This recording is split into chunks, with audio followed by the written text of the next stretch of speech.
Assalamualaikum guys, halo YouTube hingga today it's gonna be great day. Welcome back to my channel. Kali ini kita akan melanjutkan mash up yang ke-17. Dan siapakah santri yang akan kita mash up kali ini? Let's see.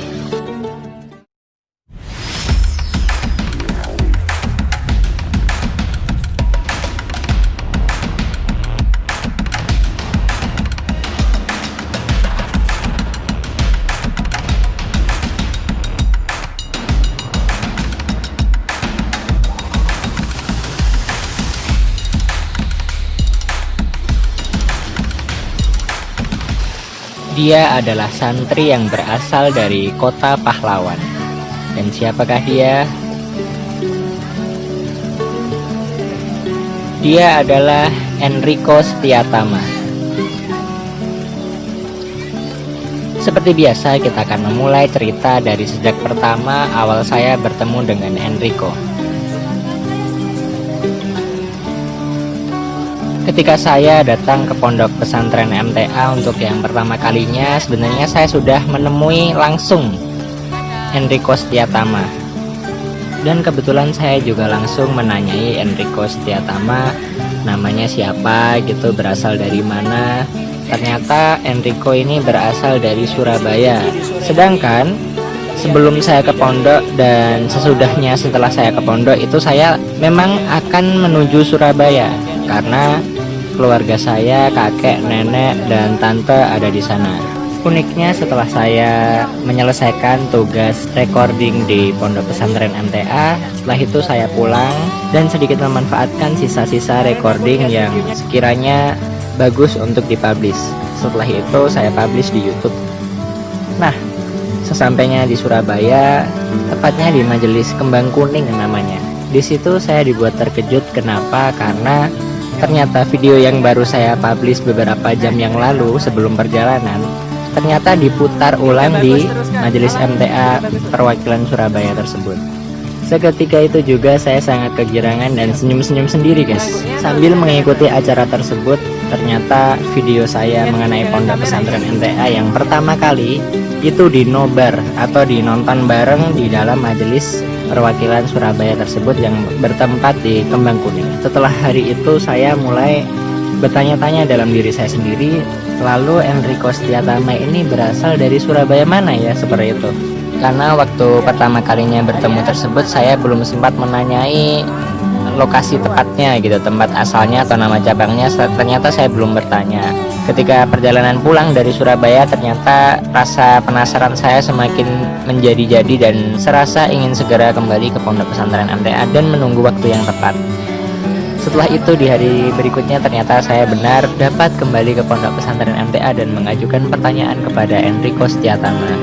Pikir saya karena saya pernah 1 tahun lebih menghabiskan waktu di Surabaya, saya akan begitu mengenal dari mana Enrico berasal dan siapa tahu orang tua atau keluarganya saya sudah kenal. Ternyata ketika saya tanyai, saya belum mengenal lokasi yang dia sebutkan. Pernah mendengar sih pernah, tapi ternyata saya belum begitu mengenalnya. Meskipun saya pernah menghabiskan waktu 1 tahun lebih di Surabaya untuk menemani kakek dan nenek sambil belajar, ternyata saya belum begitu menghafal tempat-tempat yang disebutkan oleh Enrico Setiatama. Hari demi hari video-video saya mengenai pondok pesantren MTA ternyata mendapatkan banyak respon. Salah satunya ialah respon dari Ibu Enrico Setiatama. Meskipun Enrico adalah santri yang berasal dari Surabaya, Jawa Timur, arek Surabaya, tapi saya perhatikan bahasa Enrico tidak seperti orang-orang Surabaya pada umumnya. Entah karena di pondok pesantren MTA terbiasa menggunakan bahasa Indonesia, namun sejak pertama saya temui tidak terlihat logat-logat Surabayanya. Atau mungkin di sekolah-sekolah sebelumnya yang pernah Enrico bersekolah di tempat tersebut juga mengenakan bahasa Indonesia secara khusus mungkin. Enrico saya perhatikan bukanlah santri yang sering saya temui melakukan kegiatan olahraga, kecuali olahraga wajib. Bahkan saya pun pernah menemui ketika semua teman-temannya menggunakan baju olahraga, sedang dia saya lihat menggunakan baju kemeja rapi lengkap dengan celana halusnya. Ya, Enrico ini lebih ke santri yang kalem sih sebenarnya. Dia suka senyum-senyum menyapa kamera. Bagusnya bukan tipe santri yang lari-lari ketika saya rekam. Meskipun ketika saya rekam banyak gerak, tapi pada intinya dia tidak lari. Jadi untuk respon dari orang tua atau keluarga dari Enrico ini termasuk wali santri yang responnya itu respon tercepat. Ada beberapa wali santri yang mengetahui video-video yang pernah kita buat itu agak akhir, agak di tengah-tengah, atau memang sama sekali belum mengetahui. Namun keluarga atau orang tua Enrico, apalagi ibunya Enrico ini ternyata termasuk wali santri yang merespon pada awal-awal kita pembuatan video mengenai santri pondok pesantren MTA. Meskipun awalnya malu-malu ketika saya rekam dan melakukan recording kepadanya, ternyata seiring berjalannya waktu dia mulai menikmati. Bahkan terkadang dia juga sedikit narsis menyapa kamera. Kalau diperhatikan, Enrico ini adalah santri yang memiliki suara khas. Meskipun saya belum pernah melihatnya entah ikut nasyid atau tidak, ternyata Enrico ini memiliki suara khas yang tidak dimiliki oleh santri-santri yang lain. Bahkan ketika penonton yang menghafalnya tidak mengetahui, ketika Enrico tidak terlihat namun terdengar suaranya, pasti akan mengetahui bahwa itu adalah Enrico. Bahkan audien pun ada yang berpendapat bahwasanya Enrico ini mirip salah satu tokoh kartun, yaitu Tweety. Ya memang unik sih, bahkan sampai saya tertawa mendengarnya. Tidak hanya itu, Enrico Setiatama juga adalah santri yang mudah diajak untuk kerjasama. Seperti halnya kita beberapa kali membuat short inspirational movie bersama teman-teman santri, ternyata Enrico ini menjadi salah satunya santri yang mudah diajak untuk membuat film. Selain bagus memainkan drama, ternyata Enrico juga tidak keberatan apabila kita sering-sering membuat video. Oke, kata-kata untuk Enrico Setiatama yang pertama yaitu asik sih kalau menurut saya pribadi. Yang kedua, arek Surabaya tapi kalem guys. Yang ketiga, seru iya, baik iya gitu. Jadi Enrico ini mau direpotkan untuk kepentingan bersama, seperti itu. Istilahnya dia tidak akan keberatan apabila dimintai suatu hal untuk kepentingan bersama. Pesan-pesan untuk Enrico apabila melihat video ini, saya hanya ingin mengucapkan terima kasih telah berkenan menemani saya dan membantu saya menyelesaikan beberapa video, salah satunya video film pendek kita. Dan ternyata baru saya sadari ketika libur, ternyata saya belum pernah memanfaatkan waktu bersama Enrico juga.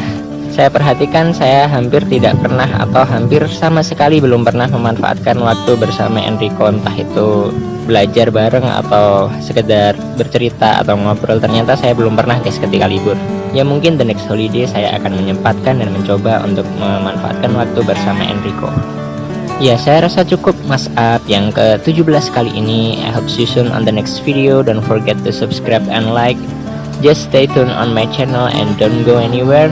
Dan siapakah santri yang akan kita Mas Up berikutnya? Silahkan take a guess di komen. Dan mohon maaf seterus-terusnya apabila ada salah kata maupun tingkah laku yang kurang berkenan dari saya pribadi. Sekian and goodbye. Jadi lihat aja. 1, 2, 3.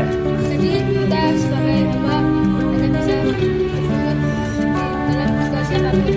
Agak macet, ulangi. Udah bagus tapi yuk lagi cepet. Jadi kita sebagai hamba hanya bisa bersyukur di situasi apapun. Di dalamnya jangan dibuang.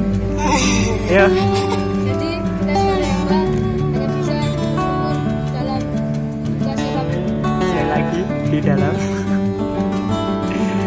Yuk. Jadi kita sebagai hamba hanya bisa bersyukur dalam situasi apapun. Anak pondok ada Aziz, Riko, dan siapa? Yusuf, terus apa ya? Farhan, terus siapa? Kartif, terus Fahri. Oh, Fahrinya ada 2 berarti. Oh, seperti itu caranya. Itu muternya berapa kali tadi? Kamu katanya kayak gitu. Gimana kabar? Kabarnya gimana? Alhamdulillah baik. Alhamdulillah baik. Di sini tadi habis ngapain aja? Puasa enggak? Ayo. Alhamdulillah puasa. Oh, alhamdulillah puasa. Itu mah puasa mari mah.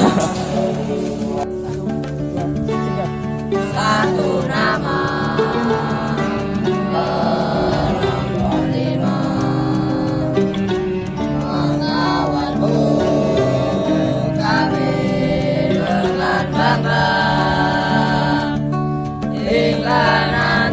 sudah tiba, sayalah sang legenda kelompok 5, jadilah juara Pramuka MTA.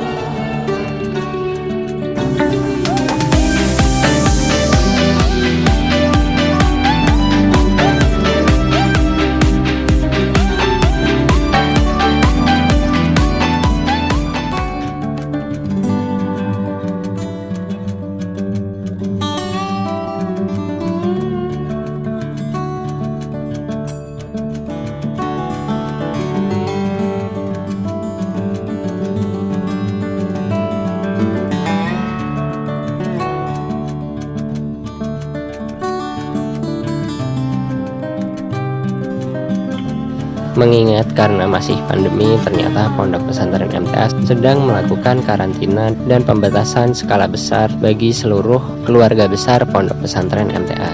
Sejak saat itu saya lost kontak dengan semua santri.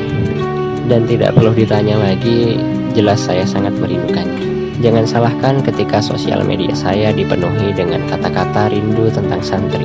Karena dengan menuliskannya, hati saya terasa lebih nyaman. Sehingga wali santri yang telah memberikan sebuah request mengetahui apa yang terjadi sebenarnya. Karena saya hanya takut mengecewakan. Kenapa saya begitu merindukannya? Jelas karena mereka itu baik dari proses pendidikan di Pondok Pesantren MTA. Mereka pun juga mengajarkan saya banyak hal. Sehingga saya ketika terjun di dunia kemajelisan dan TPA, saya pun tak sedikit juga menerapkan apa yang mereka ajarkan kepada saya. Memang kalau dilihat dari usia saya lebih tua, tapi tidak ada salahnya saya belajar dengan mereka semua. Dan bagi saya itu sebuah anugerah yang patut dipertahankan.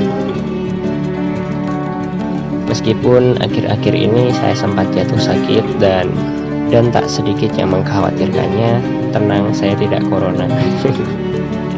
Jadi mungkin saya hanya terlalu lelah dan terlalu rindu. Jujur. Saya merindukan semuanya yang berhubungan dengan Pondok Pesantren MTA, dari ustadz-ustadznya, santri, tukang kebun, satpam,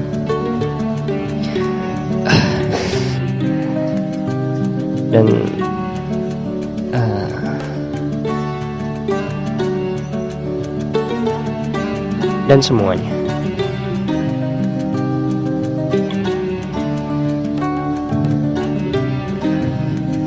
Oleh karena itu, untuk sedikit mengurangi rasa rindu saya kepada kampung damai, saya mencoba melanjutkan mashup video. Dan semoga ini bermanfaat buat semuanya. Dan semoga ini juga bermanfaat untuk semuanya yang sedang dilanda rindu dengan kampung damai.